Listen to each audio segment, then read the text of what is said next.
Well, as you may have spotted from the title of this particular episode, this will be the last time you'll find me in front of this pool, because I'm off to pastures new. Find out where after the intro.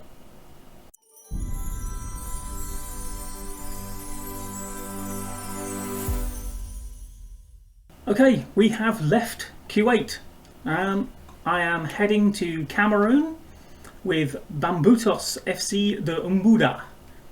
I looked around, first few jobs I applied for, and SI, if you're listening, this is something you need to fix. If a job says it's available, but when you apply for it, they come back immediately and tell you the application process has finished, that job ain't available anymore. I'm just saying. Right, moving on.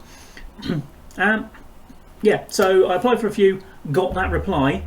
Then we had a team called Inter Allies in Ghana and Bambutos from Cameroon. Now they're both leagues in the 30 reputation bracket, and Kuwait was in the 25, so it's a step up. And Inter Allies offered me the job. I delayed because I wanted to see if Bambutos were going to come back, and I still wasn't sure about leaving Kaitan. And then I still heard nothing from Bambutos. Inter Allies offered me the job again, and you can delay twice normally, so I delayed for the second time. Then all of a sudden I get a job offer. Well, actually on the same day I think I got the interview offer from Bambutos. So I went for the interview, and then it was a nervous few days, and I'm sort of thinking, well, that Inter Allies offer is still there, do I take it? Because I wasn't really feeling it with that one. And it would have been an indication of how keen was I to get out of Kuwait. Where I know we're league champions and we did very well last season, but it's the transfers that frustrate me, because it's very difficult for me to get rid of the foreign players I've got. I've tried offering Qatawi out, no one seems to want him, despite the fact he's a Palestinian international. You'd have thought someone would have wanted to buy him. And then that means you can't get any more in, and the level of Kuwaiti quality that you can actually afford to sign, it's just not there. So it's very frustrating from that point of view, and I don't think I could have taken them any, well, clearly I couldn't take them any further in Kuwait, apart from winning some of the other trophies. But I mean, being Kuwaiti champions for the first time ever, I think they can really say that I did very well there. And honestly, I wasn't prepared to slog it out until January just to get to a continental competition we'd probably been knocked out of pretty much immediately. So anyway, Bambutos then, a few days after the interview, came back with, during the interview process they offer you a chance to sort of say, would you like to make any changes to the backroom staff? And I'd said, yeah, I'd quite like a little bit of a budget to do that. And then they'd offer me this budget, and it's like, well, if they offer you the chance to do that, they are gonna give you the job. Because why would you let someone say what changes they want to make and then say, oh yeah, but we're not offering you the job actually? It wouldn't make any sense. So you know you've got the job by that point. So I had a look at the staff, and there is one person I was getting rid of. Their coaching staff is terrible. The only really good thing about Inter Allies was that every single backroom staff member was out of contract at the end of the season. So I could have just gone through that and just clean slate, bang, got my own lot in. Bambutos, I'm going to have to hope there's a bit of money in the bank to pay compensation for some people. There's a couple coming out of contract, but not many. But anyway, so we did that, and lo and behold, here we are. They offered me the job. I asked for a couple of grand more than they were offering, and less of a wage drop if we went down, which, to be honest, I think they'd sack me anyway. So that was probably why they were happy to do it, and they've taken it. So we're on 37.5 grand a year. I can't remember what I was on at Kaitan. And we are about to start our career in Cameroon. Now, Cameroon runs a spring-summer season, so they are halfway through their season. So let us get on here. Have they ever won anything? They have won the league as recently as 2024. Interesting. They are known as the Mangwa Boys, or the Mangwa Boys, however you pronounce it. 11,000 capacity stadium, terrible facilities, fairly basic youth recruitment, okay, yep. Decent sized wage budget, so we'll see how much of that we've got to spend. And they got promoted last season, by the look of it. Quite brilliantly, actually, that was another thing. I was a little bit nervous about applying for both of these sides, because they had the club culture thing of, oh, we want you to play good defensive football, direct football, counter-attacking football. And I've never done it before in an interview, but I was like, I'm going to have a look and see if I can change any of that. So I took all three of those out, and they seem to have gone for it. It's just like, well, yeah, we'll make no demands on that front at all. Do what you like. I'm liking it already. Right. Okay, that's all that faffing about. Weekly meeting with the backroom staff, although for some reason you have to attend the first one. Oh, we've got a youth intake preview immediately. Let's just have a look. Ooh.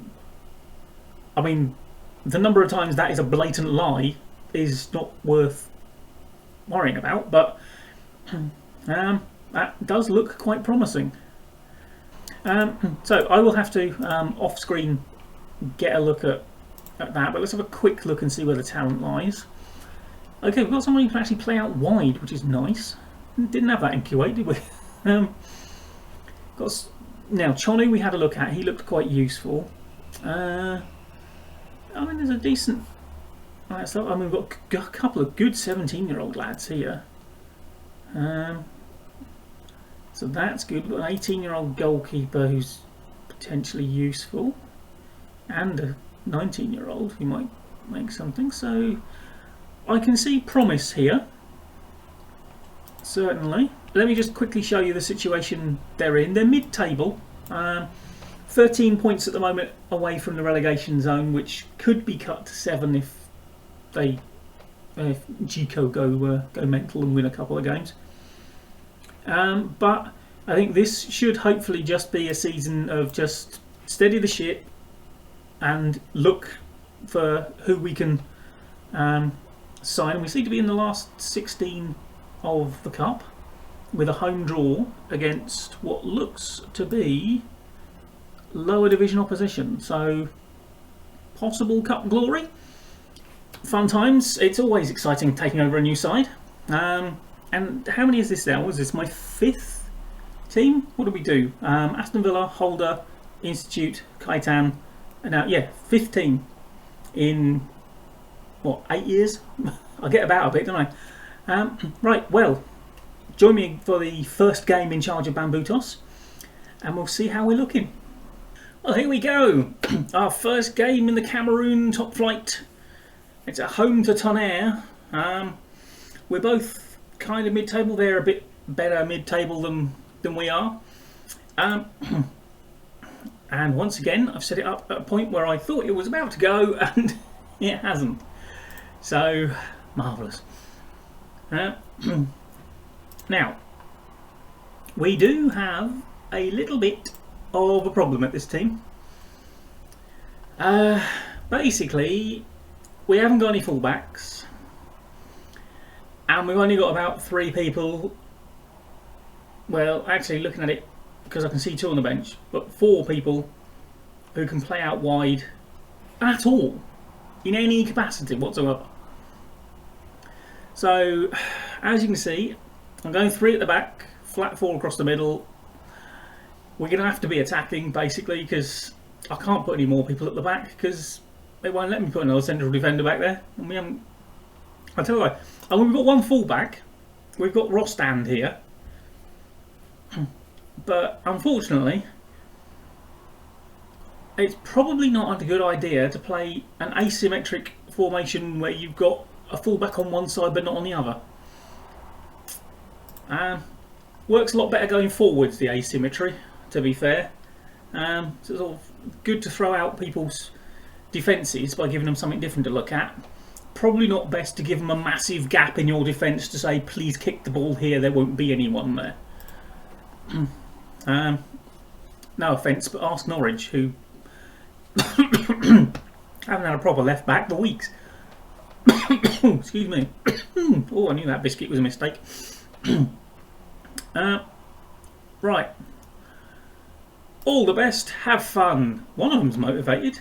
Again, another team that's not going to listen to a blind word I say for a while.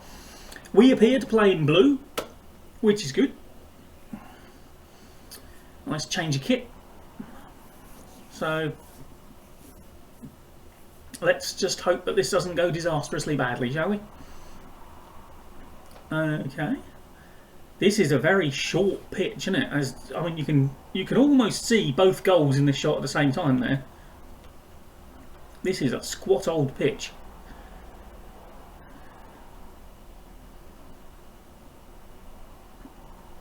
Okay. Oh, hello. Chonu charges through the middle and scores. 9 minutes gone. Paul Chonu going to win the league next year. Oh, that it's foot in, and then their defence does its Red Sea impression, and Bob's your uncle Bamboo Tosser winning. Lovely stuff. Right. Sure he wasn't offside there.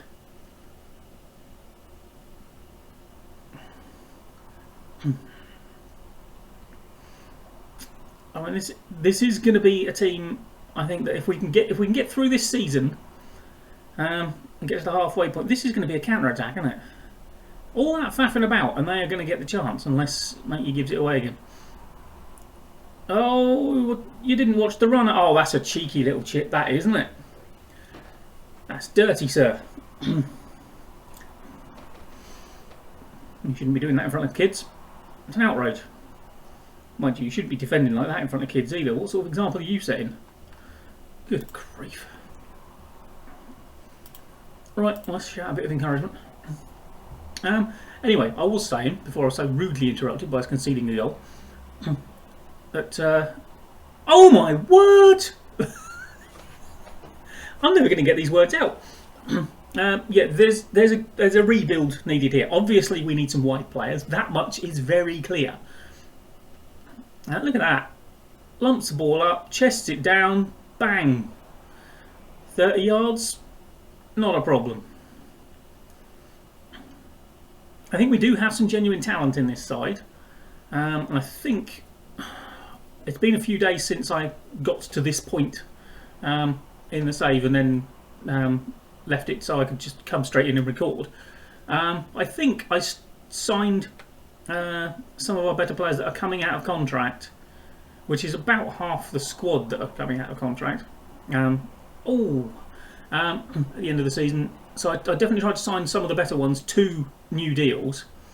So hopefully we'll keep some of the really good talent, and yeah, I'm not certainly wedded to this system. Possibly an adjustment of it with the wide midfielders dropping back to actually be fullbacks. I mean, something similar probably to what we played in Kuwait. And the good thing is we are allowed 5 foreigners, just as in Kuwait. But this time, ladies and gentlemen, we don't actually have any on the books, which means I get a free hand picking 5 really bloody good foreigners to bolster this side. Oh, what a save by Kibien. I don't really know most of their names. Chonu I remember, and Beboom, because you don't forget a name like Beboom in a hurry.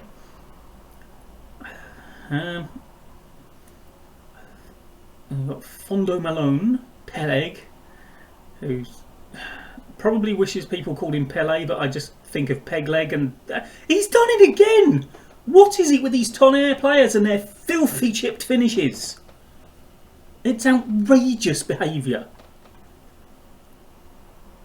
There are young, impressionable children, and you are producing this dirt. Look at it. Look at that. That's just... Oh, that's outrageous.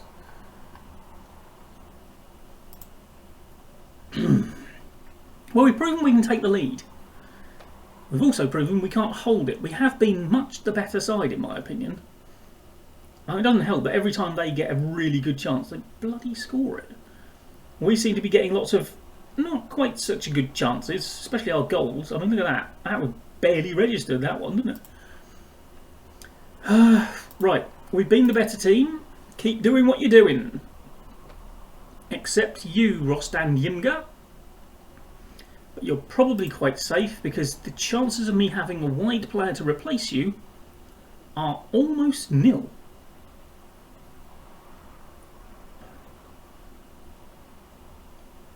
It's going to be annoying if we take the lead twice and lose. Oh, good tip over. And I'll take a draw. First game and that, and you know, players having no real concept of the system. I haven't got a concept of the system, to be honest. I haven't played this sort of formation, certainly not with wide midfielders. I almost always play with wingers. No, why have you just all left that? Now you see, you didn't get to do your filthy chip there, did you? So you made a mess of it. Alright, come on boys. I don't like the fact that they seem to be able to get through the middle of us, despite the fact we've got 3 centre-backs and one of whom is set to sort of a cover role. Oh, hello! Boris Camden has made it 3-2. What do you reckon? Can we hold on to it this time? Right, let's have a look at Yimga, because not only are you rubbish, you're also knackered. Ooh! Philip Arthur Bannon. Sounds like a Prime Minister from the 1800s, doesn't it? Right, well, let's get him on, see if he can play better. So how do we do this then? Oh, it's a lovely little ball around the side, and it's another great finish. There's been some fantastic finishing in this game. Like, it's down there. It's an incredibly wide squat pitch. There's some very odd pitch dimensions around the world. That was aimless at best. Oh my word. Ew. I mean, I'm not saying anything because, yeah, there's the equaliser again. 3 bloody equalisers, boys. Oh, good God. What do I have to do to encourage you to actually keep a lead? I mean, I like the fact you can score. That's good. That's a positive. It's just the whole forgetting to stop them business. And there's peg leg. Yeah, this is fun, boys, but goals up the other end. Because the longer you do this, the more likely you are to do something stupid. Oh, hello, Camden turns his man. Oh, I thought he was going to fire in another belter. Right, no one else is really particularly tired. Not really dominating possession or anything. Oh well, you just let it play out, see how it goes. I mean, taking the lead 3 times, very disappointing not to win. Let's give them last little bit of encouragement. Oh, I know, blind word I'm saying, because I probably speak French, and I clearly don't. Just get on side. There we go. There we go. Don't stray. Let him. Oh, banner. Okay. Well, peaks and troughs. I think we can sum that one up as. And they are not a bad side. We've got to bear that in mind. They are not a bad side.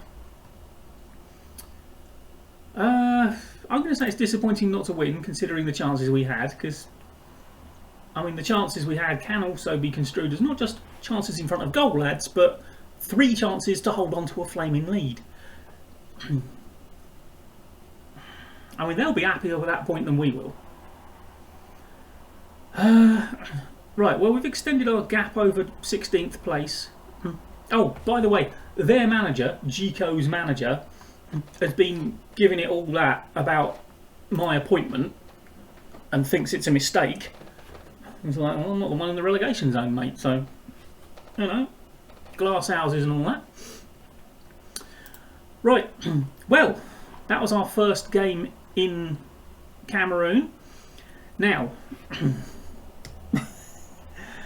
straight up, we've got a cup quarter-final, which, against lower division opposition, which might be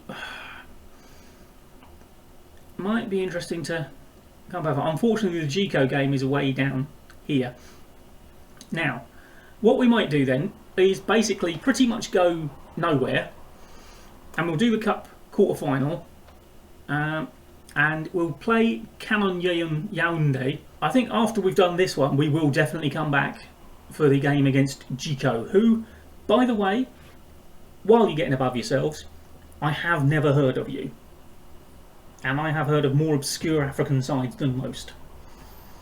So, think on that.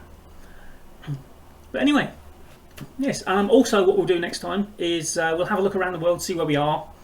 Have a look at the lay of the land, quite literally. And I'm not sure we'll look for an apartment next time. I'll probably stay in a hotel for a while. I can afford it, I'm sure. I can't imagine there's going to be a particularly expensive hotel where we are. Yeah, we'll have a butchers around, have a look at the ground. The usual sort of getting to know you stuff. Shut up, phone. But until then, thank you very much for joining me. Like, comment and subscribe, and I'll see you next time. Bye bye.